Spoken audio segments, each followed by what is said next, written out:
So in this video, I want to take you through the major root causes of limerence, what limerence actually is, and how it specifically applies to you as the anxious, preoccupied attachment style, or if you're listening in to get perspective on somebody you know, then you'll learn a lot from this video all about limerence. So first and foremost, there are three major factors that drive attraction. Number one is the subconscious comfort zone. Essentially, familiarity drives us in. So, if you grew up in a home, for example, where you had a lot of dismissiveness, then what that builds is a subconscious comfort zone within the relationship to yourself, where you're probably quite likely to dismiss your own feelings and needs because you had them dismissed. And so, essentially, what gets modeled to us in terms of behavior, we integrate and we internalize, and it really determines on a large scale the relationship we have to ourselves. And then the next step forward is that we then get attracted to people who represent that subconscious comfort zone. So, one thing you need to understand is that your conscious mind processes and sort of intakes up roughly 40 to 60 bits per second of data or information about the environment that you're in. Your subconscious and unconscious collectively take in up to a billion bits per second of data. So, in a very short period of time, based on how somebody maintains eye contact and for how long, based on how somebody stands and postures around you in terms of their body language, how their tone of voice changes and reflects different things, you're intaking all this information very fast. And it's building this very deep impression of a person upon first meeting them. And a very small amount of that impression is actually making it all the way to the conscious level of mind. So when we talk about subconscious comfort zone, this idea, is that if let's say you grew up in this household with inconsistency as an anxious preoccupied. So you grow up, you're in this household, you're in this environment, you end up having a lot of dismissiveness. That imprints your subconscious. You become very dismissive towards yourself. Well, of course, you're going to be attracted to dismissive people. And of course, it's going to feel very familiar. It's going to feel like, oh, wow, there's something here. And you're picking up very quickly upon first meeting somebody based on how long they maintain eye contact, how much they lean into the relationship, how their body language physically is, how much effort they're making. You're picking up all of these different pieces of information at a subconscious level. So, that familiarity piece can have an impact on what we feel really drawn to or attracted to. But limerence is less about your subconscious comfort zone and more about the next two factors that drive attraction. By the way, limerence, if you're not familiar with what limerence is, it's like extreme infatuation, but it's to the point of feeling that it destabilizes you. So, you may not sleep as much. You may have trouble eating. It may cause you to just ruminate profusely all day long about the person. You may be less present in your own life. You may partake in activities to do things, to accidentally bump into the person, to, cook meals that you think the person would like, even if you have minor interaction with the person. Like there can be this really strong fantasy bond in the world of limerence. So it's really important to keep that in mind. So the next two big pieces that really drive limerence to this point of this extreme is our needs that somebody meets, the deeply unmet needs. And essentially, when it comes to needs, the more we are starved for certain needs, the more limerent we're likely to feel. So if you're a child, okay, and you grew up in a household as an anxious preoccupied and you feel unseen, and then you grow up and you become an adult and you go through relationships, and then somebody makes you feel super seen. Well, in that case, you're going to be like, wow, you really needed to be seen. All children starve or hunger to feel seen quite deeply. And then if you grow up and you feel like as an adult, somebody truly deeply sees you, notices small things about you, um, really is attuned to you, is paying attention to you, is very present with you, that may be something you become limerent around because this deeply unmet need that your subconscious mind is essentially starving for, somebody now represents. So when we're limerent towards people, it has a lot to do with the needs that we are really starving to integrate into our lives. And that's why limerence gives us really profound information about ourselves and the golden nuggets. Now, by the way, we're going to talk about, after we talk about the third major factor of attraction, we're going to talk about the specific components that anxious preoccupieds tend to be very limerent around, like which traits, what needs. You can see if this really resonates with you. I feel like it'll probably land pretty deeply, but it also tells us such power. I really believe that limerence, we have a great course and a great webinar in PDS that you can check out for free for 7 days, all about limerence. And I think it gives us some of the most powerful golden nuggets and information about ourselves possible, because it really helps us see our blind spots at a subconscious level and then dig in really deep to this stuff. So the needs, okay, the more you're starved for certain needs and then somebody comes and meets that need, the more limerent you're likely to feel. And the third thing that drives limerence is, and also attraction, is traits. So traits that we have repressed, and somebody else comes along and expresses, if we have positive associations to those traits, we will feel, the likelihood of us feeling limerent to that is much stronger. I do want to say as well, limerence tends to be an insecurely attached style thing. Subconscious or securely attached people don't tend to experience a lot of limerence. They experience traction for sure, but to the point where limerence is like destabilizing. You have a hard time focusing on your own life. You may do things that don't logically make sense because you're so feeling driven. You're kind of in this low level euphoria of limerence towards somebody. A lot of those things, those have to do a lot more with insecurely attached components. And it's because insecurely attached styles can have much deeper unmet needs and much more repressed traits as a likelihood overall. So an example of a trait would be, from this perspective, I like to think of as trait variety. If years and years and years ago, you were trying to survive out in the world and somebody is really strong and you're really smart and you pair up together, well, you have a better chance at surviving together, right? You've got positive emotional associations to those traits. You pair up, you're going to end up being in a position where you're going, wow, we can survive better together. And so we're biologically attracted to those traits, right? That seem to be different than what we feel that we are. And there's a lot more I can go into in terms of traits and golden shadow work, and how we tend to displace traits or disown traits.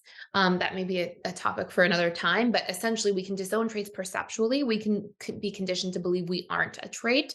So like, let's say, for example, you grew up in an environment, or let's say you went to school and you struggled with math, but let's say you were a genius when it came to art and creativity.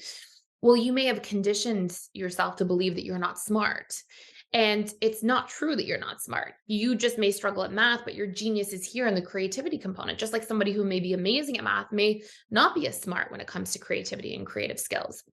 So it's not that your genius, your intelligence isn't there. It's that you've disowned it. You don't see that trait within yourself. And so that's called disowning a trait. We can also repress traits because we actually think that they're bad. So for example, the ability to be assertive. You might just think, I can't be assertive at all. It's unhealthy. People are going to think I'm a bad person. So you literally just don't assert yourself, right? You really push that trait down, try to not express it at all. But then if you think that that's a good thing, from a different perspective, then you may see, oh, wow, that person's so assertive, and you may be attracted to that, right? Limerent towards that. So in summary so far, because this can be a deep topic, there are 3 factors that drive attraction: our subconscious comfort zone, our subconscious needs being met, especially the ones that are deeply unmet, and somebody expressing or repressed traits. When it comes to limerence, the subconscious comfort zone can play a role, but a smaller role. The needs and traits play a much larger role when it comes to limerence, to the point where, we can just get so profoundly infatuated with somebody. Now, each attachment style tends to have different dynamics that they feel very, very attracted to when it comes to needs and traits. I'm going to list a few here, and you can sort of take this in. And what this is telling you, by the way, and this is one of the most important parts of this video, is this is telling you the things that you need to work on healing within the relationship to yourself. As you heal these things, this is like going to fast track you to becoming more and more secure. And again, there's that webinar. I don't think I finished my thought earlier. You can check it out for 7 days for free. It's more than enough time to get through the webinar. It's very, very deep and profound about limerence, how to integrate your traits, how to meet your unmet needs, how to fast track this process so you can become really, really secure around this limerent area of your life in the fastest time possible. And also so that you can understand the profound feedback that limerence is giving you about your subconscious mind and yourself. So watch this, right? So APs. big needs that people meet when they meet these that they feel so drawn to is when people encourage them. Okay. If you're an AP, if you've ever been in a group of people and you're feeling kind of off, and somebody stands out of the group and says, "Hey, look, I see you're kind of feeling off. You've got this. I think you're amazing." And they really go out of their way to encourage you. Definitely an easy way to feel limerent as an AP. Again, because you don't usually have a good relationship to that need in the relationship to self. So if you're in a sense of learned helplessness around encouraging yourself, validating yourself, acknowledging yourself, and then somebody comes and does these things, validates you, encourages you, acknowledges you, this can be something where you're like, wow, you really get all of those good feels around that specific experience. Another big thing that can be a need that's met for APs is, again, when they feel really seen or heard, when somebody comes along and notices little things about them. Oh yeah, I noticed today that, you know, you were feeling this way in the meeting and normally you feel this way. And you might go, wow, how did this person notice this about me? I feel so seen, right? So that can cause you as an AP to feel that way. Another big one is if you feel like somebody goes out of their way to include you. So again, let's say you're in a group and you're kind of feeling like you're on the sidelines and somebody says, "Hey, come in here. Come here, let me help you out. Like, let's do this thing together." And they bring you in.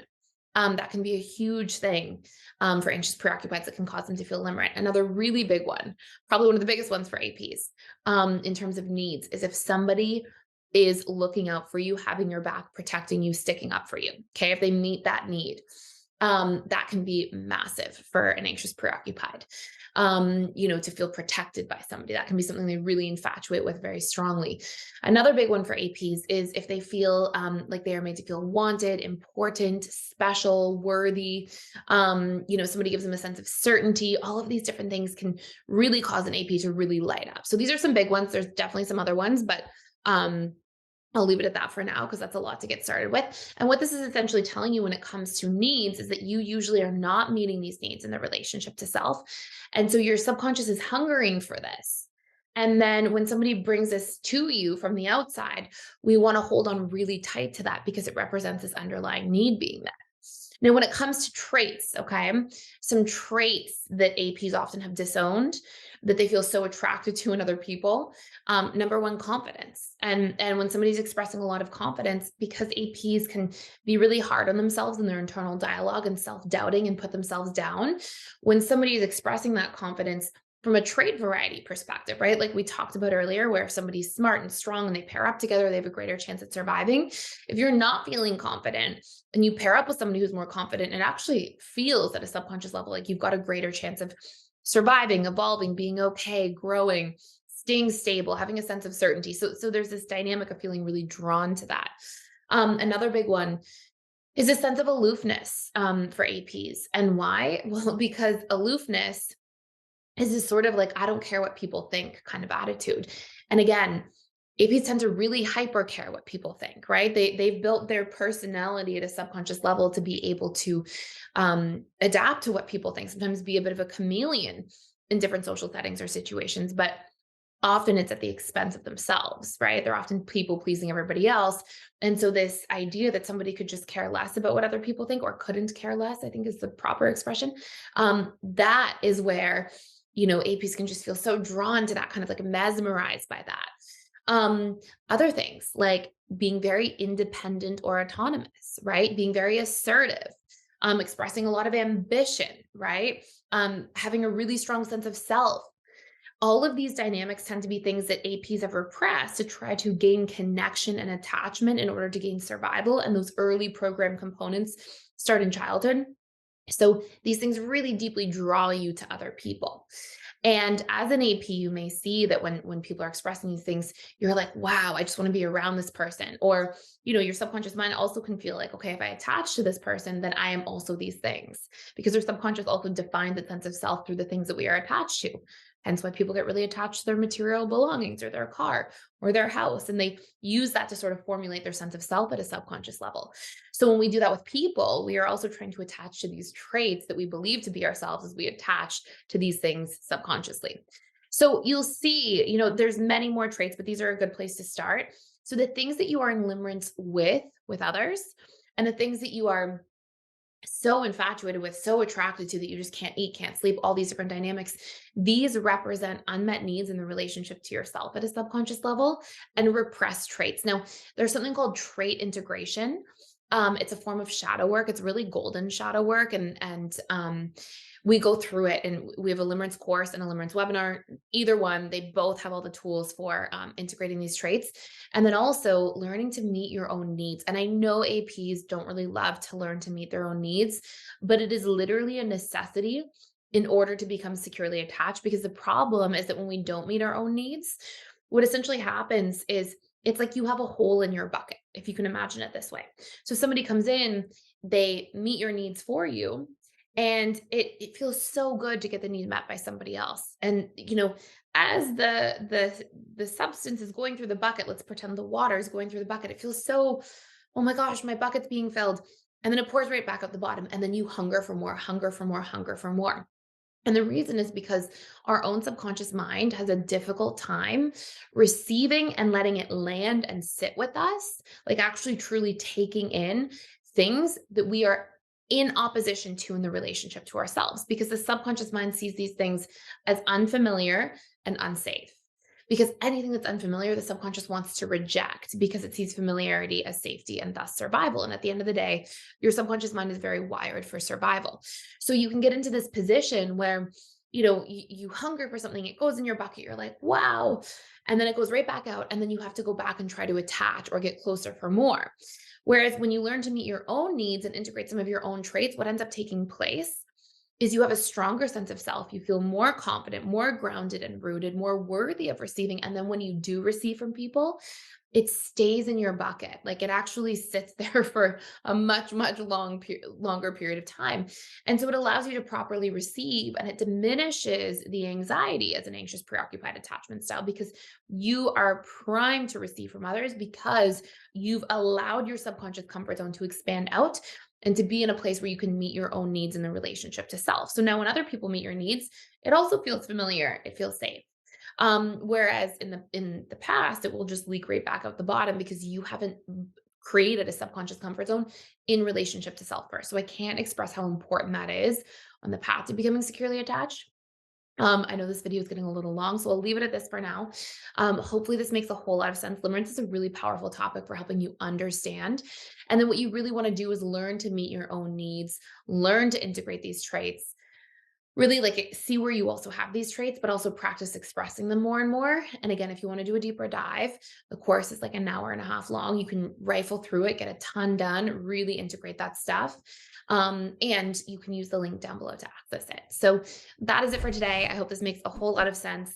Thank you so much for watching and for being here. Please like, share, and subscribe if you enjoyed this video, and I will see you in the next ones.